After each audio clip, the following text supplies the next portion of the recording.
Bueno, pues vamos a comenzar. Muy buenos días. Vamos a ver una parte de la escritura que se encuentra en el segundo libro de los Reyes y que seguramente todos hemos escuchado. Vamos a hablar acerca de Naamán. Naamán, el egipcio, él era egipcio, pero sin embargo trabajaba para el rey de Siria. Y vamos a comenzar con lo que dice en el capítulo 5, verso 1. Dice: Naamán, general del ejército del rey de Siria, era varón grande delante de su señor y lo tenía en alta estima, porque por medio de él había dado Jehová salvación a Siria. Era este hombre valeroso en extremo, pero leproso. Entonces aquí vemos cuál era la condición de este Naamán. Él era un varón esforzado, valiente, era el general del ejército de Siria, no era cualquier cosa, era una persona importante dentro de este país, pero sin embargo era leproso. Y sin embargo estamos viendo esta historia dentro de la palabra que pues estaba escrita por y para el pueblo hebreo, y sabemos que para ellos, bueno, pues realmente los leprosos eran personas no muy gratas, quiero decir, no podían ni siquiera vivir dentro de la ciudad, vivían fuera de la ciudad porque se consideraba que estaban de alguna manera contaminados y podían contaminar a alguna persona que pudiera llegar a tocarlos. Entonces, para el pueblo hebreo, este Naamán, a pesar de que era general del ejército de Siria, era una persona que pues estaba apartada de todos los demás. Un judío no podía tocarlo, simplemente, ¿verdad? Pero sin embargo, a pesar de esta condición, pues Dios lo trae a la historia, nos cuenta acerca de él en la Biblia. Pues qué gran privilegio ser nombrados en la Biblia, y más para este varón que ni siquiera era judío. En fin, seguimos adelante con la historia. Dice el mismo libro de Segundo de Reyes, capítulo 5, en los versos 2 y 3. Dice: y de Siria habían salido bandas armadas y habían llevado cautivo de la tierra de Israel a una muchacha, la cual servía a la mujer de Naamán.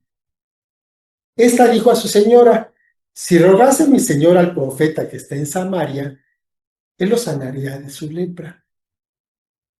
Y aquí vemos uno de los tantos casos en que una persona aparentemente menor, una persona que ni siquiera aparece su nombre, pues da dirección a todo lo que va a venir después. ¿No? Estos personajes a mí me gustan mucho, son personajes anónimos, de los que se tiene muy poca información, pero que sin embargo dejaron su huella dentro de lo que es la palabra de Dios. Entonces esta niña, esta jovencita, había sido llevada cautiva por el ejército de Siria, en una de las tantas idas que habían ido por allá, y la tenían ahí sirviendo en calidad de esclava.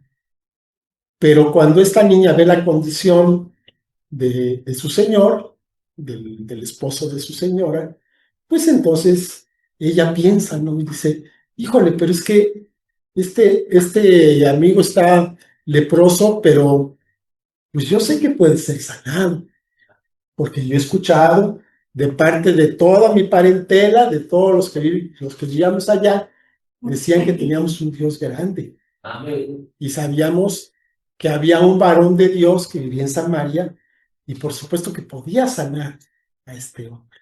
Y entonces le dice esto, le dice a su señora.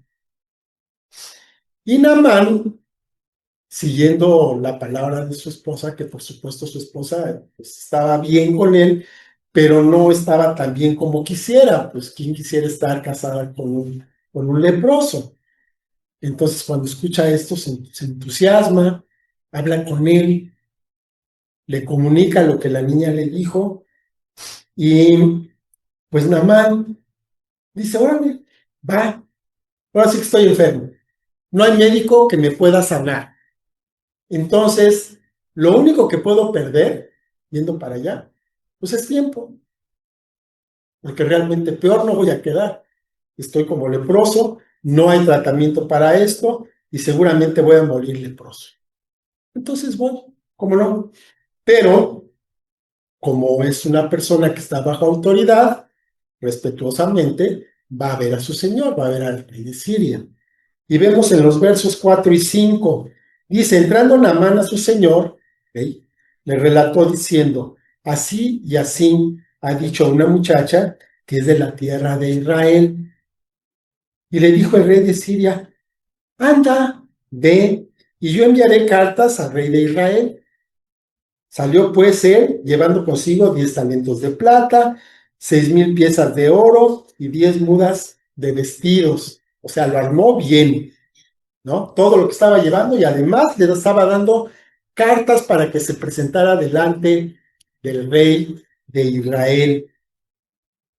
El rey entonces quiere hacer lo correcto, se ve que tenía en alta estima a Naamán y dice, bueno, pues si hay una posibilidad de que mi general pueda recuperar la salud, pues que así sea, ¿verdad? Que sea, que vaya, pero no que vaya nada más ahí como cualquiera, sino que vaya bien, que vaya en una misión diplomática, pues. Entonces le da pues todos estos bienes, le da dinero, le da mudas de vestidos y le da cartas para que se presente delante del rey. Y el rey de Israel en ese tiempo era Joram. Y le presenta las cartas, Naamán apenas llega, le presenta las cartas a Joram y vemos la reacción que tiene este rey en los versos 6 y 7. Dice, tomó también cartas para el rey de Israel que decían así, cuando lleguen a ti estas cartas, sabe por ellas que yo envío a ti mi siervo Naamán para que lo sanes de su lepra. Luego que el rey leyó estas cartas, rasgó sus vestidos y dijo, ¿soy yo Dios para que mate y dé vida? ¿Para que éste envíe a mí a que sane a este hombre de su lepra? Consideren ahora y vean cómo busca ocasión contra mí. El rey Joram no lo tomó bien por la forma en que estaba redactada la carta, porque le dice, ahí te lo mando para que me lo sanes. Dijo, ¿yo? Pues yo, ¿quién soy? ¿Yo cómo voy a sanar a este hombre? Más bien lo que busca es de que, como no lo voy a poder sanar, entonces se van a enojar, van a venir contra nosotros, nos van a invadir y nos van a hacer aquí grande estrago. Y así es como lo interpretó Joram. Porque Joram reconoce que, pues sí, él sería muy rey de Israel, pero no tenía la capacidad de sanar a una persona, y mucho menos de lepra. Joram se encuentra entonces en un predicamento. ¿Y ahora qué hago con este? ¿Qué hago con este egipcio leproso? ¿Lo mando de regreso a su casa? No, pues se va a ofender. ¿Qué hago con él? ¿Le doy un paliativo? Estaba en esta situación muy complicada, diplomáticamente hablando, y entonces, temiendo lo peor y muy preocupado, ya estaba evaluando, ¿no? Pues Siria, ¿no? Pues es un país poderoso, van a venir contra nosotros, van a tomar la ciudad, y aquí me van a hacer pinole estas personas. Pero sin embargo, pues todos se enteraban de todo. Entonces la noticia le llega a Eliseo. Y Eliseo dice, no pasa nada, no pasa nada. Y vemos en el verso 8. Cuando Eliseo, el varón de Dios, oyó que el rey de Israel había rasgado sus vestidos, envió a decir al rey, ¿por qué has rasgado tus vestidos? Venga ahora a mí y sabrá que hay profeta en Israel. Amén. Se lo mandó decir, Eliseo no fue. Amén. Y le dijo, que venga para acá, yo aquí lo estoy esperando.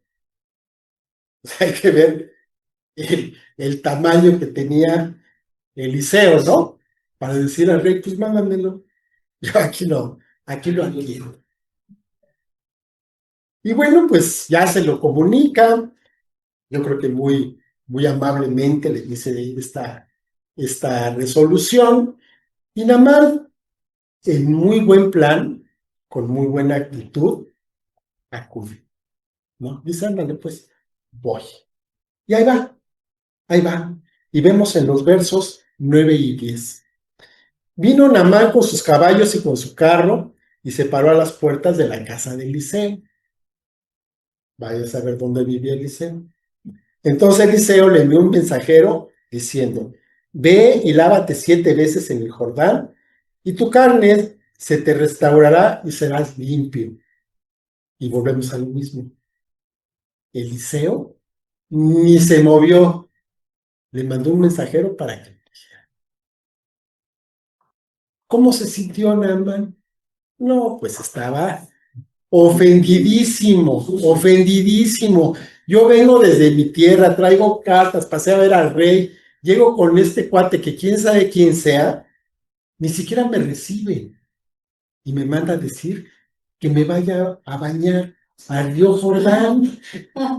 ¿Cómo se lo habrá dicho? No sabemos, pero no le gustó. Definitivamente no le gustó. Él era el general del ejército de Siria, una nación poderosa. Traía cartas de su rey. Ya había hablado con el rey de Israel y va a ver a este Eliseo y no sabe ni quién es. Y Eliseo ni siquiera lo recibe. Y no solamente no lo recibe, lo manda a que se bañe. Entonces, Naamán está muy decepcionado, está muy ofendido, porque él era un alto funcionario de Siria. Podemos encontrar ahorita la similitud, pues un primer ministro, un secretario, algo así, que lo mandan a ver a uno que ni siquiera está en el gobierno, y este ni siquiera lo recibe. Y le dice que se vaya a bañar. Entonces se va muy molesto, se va ofendido. ¿Quién sabe qué estaba pensando en su mente? A lo mejor sí pensaba hacer guerra contra Israel, porque se sintió muy ofendido.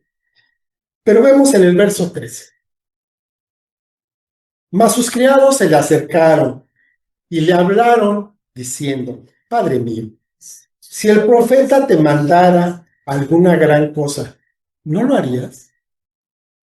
Cuanto más diciéndote, lávate y serás limpio. O sea, si él te hubiera mandado a hacer alguna cosa así bien complicada, te hubiera mandado un mecanismo carísimo, alguna cosa de ese tipo, pues lo habrías hecho. Pues este nada más te dijo que fueras y te lavaras. Entonces, no te enojes, hazle caso. ¿Qué pierdes? Ya estás aquí, ya viniste hasta acá. Entonces, lo convence, lo convence. Y vemos que los criados en este pasaje juegan un papel muy importante. Criados que ni siquiera tenemos su nombre, no sabemos quiénes eran. Pero sin embargo, sabían, tenían la misma confianza, sabían que había Dios en Israel. Y lo que este varón les estaba diciendo era justo, era bueno y que lo deberían de obedecer. Entonces, vemos que una jovencita, una esclava, le habla, le habla de Eliseo a Naamán, y otro de sus criados le dice, ándale, pues haz lo que te está diciendo, vete a bañar, ya estamos, aquí está el río, mira, aquí adelantito está. Vemos en el 14. Él entonces descendió y se zambulló 7 veces en el Jordán, conforme a la palabra del varón de Dios. Y su carne se volvió como la carne de un niño, y quedó limpio. Amén. Maravilla de maravilla. Amén. Naamán, general del ejército de Siria, se somete a lo que le está diciendo el varón de Dios. Ahí pone a prueba su humildad, su paciencia, su obediencia, y hace lo que ese Eliseo, al que ni siquiera vio, le dijo. Naamán no conocía del Dios de Israel, No sabía nada de él. Sabía, por supuesto, sabía que había en Israel un Dios, como en todos los países, pero no sabía quién era ese Dios. No conocía a Eliseo tampoco, ni siquiera lo vio. No le gustó lo que le dijo, pero a pesar de todo esto, obedeció. Y ese es el punto importante. ¿El resultado cuál fue? Sanó. Sanó. Dios hizo la obra. ¿Qué quiere decir? Que a pesar de todos los males que pudiéramos tomar de esta historia para Naamán, él, sin embargo, obedeció. Y el resultado fue bendición. Él fue sanado de un mal que era incurable y del cual seguramente iba a morir años después. Cuando ve esto, pues corre otra vez con Eliseo. Y ahora sí lo recibe. Ahora sí puede hablar con él. Y después de decirle todo el asunto de que le quería regalar algo y el otro no lo aceptó y todo este asunto que también conocemos, le dice algo que para mí es muy importante. En el verso 18 le dice Naamán a Eliseo: en esto perdone Jehová a tu siervo, que cuando mi señor el rey entrare en el templo de Rimón para adorar en él y se apoyare sobre mi brazo, si yo también me inclinare en el templo de Rimón, cuando haga tal, Jehová perdone en esto a tu siervo. Naamán reconoce que el Dios de Israel en verdad es Dios. Amén. Reconoce que todos los dioses con los que él estaba familiarizado, ni los de Egipto, ni los de Siria, ni los de ningún lado, pudieron hacer nada por él. Pero el Dios de Israel sí lo había sanado. Y dice: yo le debo gratitud, le debo reverencia, le debo honra a este Dios, que este sí es Dios. Pero sin embargo, por mi posición, pues me veo obligado a acompañar a mi rey cuando vaya a adorar a sus dioses. Y se va a inclinar delante de sus dioses y yo voy a tener que hacerlo también. Porque no puedo ir en contra de mi rey, a pesar de todo. Y le dice desde antes que ocurra: oye, ahora sí que dile a tu Dios, voy a tener que inclinarme delante de otros dioses, pero mi corazón está con Dios, con Jehová de los ejércitos. Entonces, de una vez te lo digo, para que le pidas a Dios, a tu Dios, que me perdone por esto. Pero mi corazón está entregado y está dedicado a Jehová de los ejércitos. Amén. Y esa es una historia muy importante. Es una historia de la que después el Señor Jesús hace memoria en alguna otra ocasión. Habla acerca de este Naamán. ¿Y qué podemos aprender de este pasaje? Porque hasta ahorita, pues sí, oímos una historia interesante, pero pues eso qué, ¿qué tiene que ver conmigo? Bueno, pues tiene mucho que ver con nosotros. Porque todos sufrimos de alguna o de otra manera, sufrimos algún problema, tenemos alguna necesidad, pasamos por un tiempo difícil, todos absolutamente. Y a veces estamos buscando que Dios nos hable. Y cuando Dios nos habla, uy, pues no le hacemos caso. ¿Por qué? Porque la persona que me lo dijo no es la que yo quería que me lo dijera. Yo quería que me lo dijera este que es el mero bueno aquí. Y me lo dijo este otro que, pues, este que no tiene nada que ver. Este es el gran varón de Dios, ¿no? Este es el profeta de Dios. Y me lo dijo, pues, aquí el que sirve las mesas.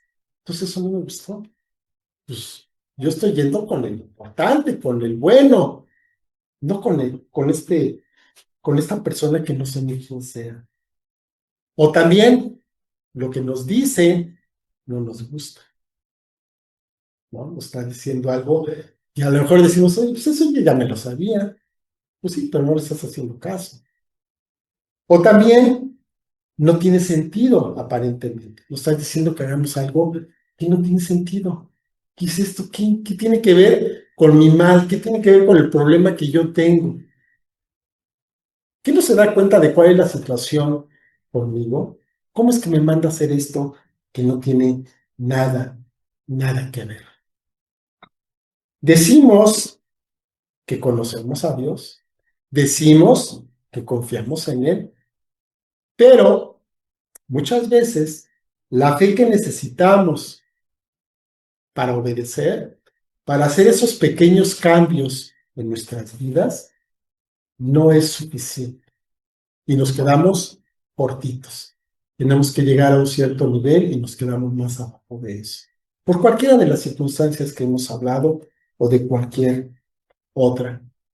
Queremos seguir haciendo lo mismo que hemos hecho, pero sin embargo, queremos que nuestra situación cambie.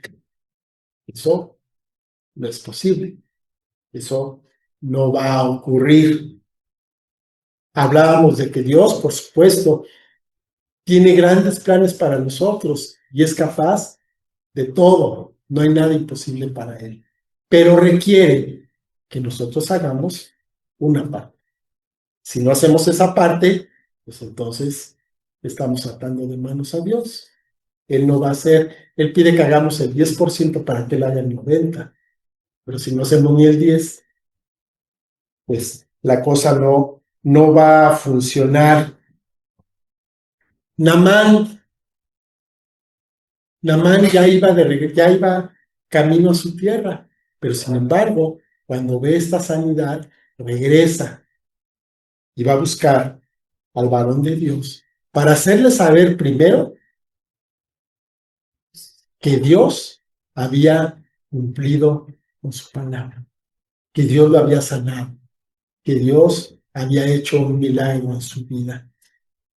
Y aquí nos podemos acordar de la vez en que el Señor sana a 10 leprosos, ¿se acuerdan? Le dice, ve, vayan, muéstrense al sacerdote. Y en el camino fueron limpiados los 10, pero de los 10, nada más uno regresó a darle gracias a Jesús. La gratitud a veces nos falla. Pero Naamán regresa con Eliseo porque es la cara visible. Pero él sabe perfectamente que no fue Eliseo quien lo sanó, fue el Dios de Eliseo el que hizo la obra. Reconoce cuál fue la fuente que vino a su vida para sanarlo y se lo va a decir a Eliseo. Y le dice más, le dice, yo sé que tu Dios todo lo puede hacer. Amén. No se lo dice con palabras, pero con su actitud lo está mostrando. Y entonces, eso lo obligaba. ¿A qué lo obligaba? Pues a rendir su corazón delante de Dios. Solamente de un Dios. No como se usaba en ese tiempo, que a donde fueres, haz lo que vieres. No aplicaba ese dicho. Sabe que ya no puede postrarse delante de ningún otro, porque reconoce la autoridad de Dios. Pero sin embargo, también él se da cuenta de que va a tener que hacerlo por cuestiones pues de su encargo, de su trabajo, ¿no? De lo que él está haciendo. Es una persona de confianza del rey y por lo tanto tiene que obedecer lo que el rey le está diciendo aún en estas cosas. Pero sin embargo, él únicamente iba a adorar de corazón a Jehová. Y nosotros, es cierto que no nos postramos delante de ningún otro Dios. Yo creo que ninguno de nosotros hacemos eso de ninguna manera, ya desde hace tiempo. No lo hacemos físicamente, pero ¿qué tal en el corazón? Cuando tenemos una necesidad, cuando pasamos por un problema, ¿a quién le pedimos ayuda en primera instancia? Primero que nada, ¿a quién buscamos? ¿Buscamos realmente a nuestro Dios? ¿Buscamos mejor primero le hablamos al médico y si después de todo el médico no nos funciona, entonces ya buscamos a Dios. Buscamos al abogado, buscamos al contador, buscamos al amigo, al compadre. ¿A quién buscamos? Primero que nada. ¿A quién acudimos cuando tenemos una necesidad? Y además, eso es cuando tenemos una urgencia. Cuando no la tenemos, cuando estamos en paz, cuando todo parece ir bien, mostramos la misma devoción, mostramos la misma entrega que mostraríamos en caso de que estuviéramos en problemas. Dice el dicho, ¿no? En el frente de batalla nadie es ateo. Si sabes que tu vida está en peligro, pues entonces sí buscas a Dios. Pero si no está en peligro, entonces Dios está bien. Él por su lado y yo por mi. Yo no me meto con él y no se mete conmigo. Estamos muchas veces buscando una respuesta y cuando la recibimos, tenemos la humildad, la sencillez de nuestro corazón para obedecer.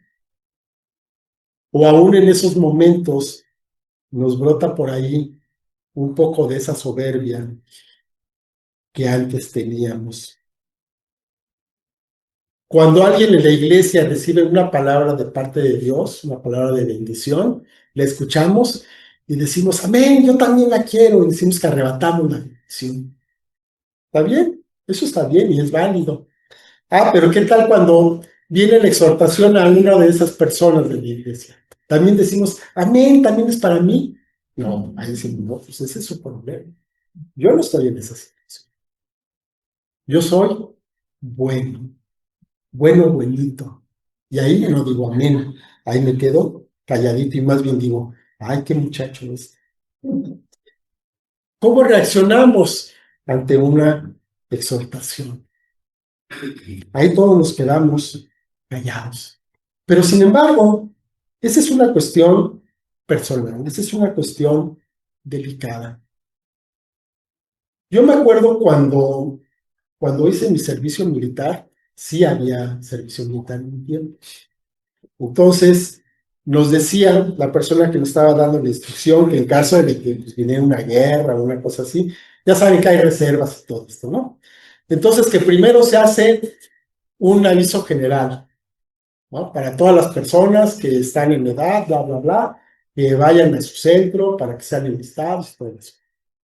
Bueno, sí, ahí es donde tenemos que ir todos. No te esperes a la segunda etapa, que es cuando dicen, a ver, los de la clase fulana, es necesario que se presenten. No te esperes a que pase eso. Y si llegara a pasar, acude, ve, porque todavía hay una tercera etapa, donde te van a hablar personalmente y te van a decir, oye, estoy hablando a ti, ¿por qué no has acudido a tu centro? No esperes a que llegues a. Entonces es lo mismo con Dios. Recibimos una palabra general, vamos a tomarla. No te esperes a que digan, a ver, de aquí para acá va esta palabra. Y menos te esperes a que uno a uno te la diga. Porque ahí ya no vas a tener para dónde moverte y ya tu margen de maniobra va a ser muy pequeño, muy corto. Vamos a tomar la exhortación desde la primera llamada, desde que apenas se está enunciando. Porque Dios tiene misericordia de nosotros. Él quiere que estemos bien, quiere que tengamos una buena vida. Y aún cuando tengamos nuestro corazón en una mala situación, Dios nos va a escuchar. Y esto lo sabe, o lo sabía David. Y él escribe en el Salmo 51:17, los sacrificios de Dios son el espíritu quebrantado. Al corazón contrito y humillado, no despreciarás tú, oh Dios. Vamos a orar. Padre Santo y bendito, te doy muchas gracias, Señor, por esta palabra, por este llamado general que nos estás haciendo para que inclinemos nuestro corazón, Señor, delante de ti, para que podamos venir para recibir ese oportuno socorro, para poder, Señor, recibir la sanidad que tienes para nuestra vida. Yo te doy muchas gracias, Padre, por la vida de cada uno de los que estamos aquí, porque nos estás llamando con un propósito, Señor, el propósito de que podamos tener una vida buena, una vida agradable delante de ti, una vida, Señor, que tiene un propósito que tú has escogido desde el principio de los tiempos. Yo te agradezco mucho, Padre, por esto. Te doy gracias de que siempre, Señor, hay una oportunidad para hacerlo y que tú, Señor, tienes la voluntad de perdonarnos las veces que sean necesarias. Queremos, Padre, ya estar en paz contigo.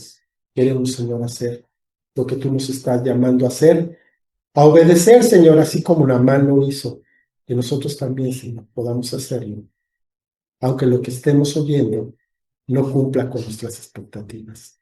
Te doy muchas gracias, Padre bendito, por tu bondad, porque tú eres bueno, Señor, y tu misericordia es para siempre. Te doy gracias, Padre, en el nombre de nuestro Señor Jesucristo. Amén. Bueno, pues muchas gracias. El Señor los bendiga.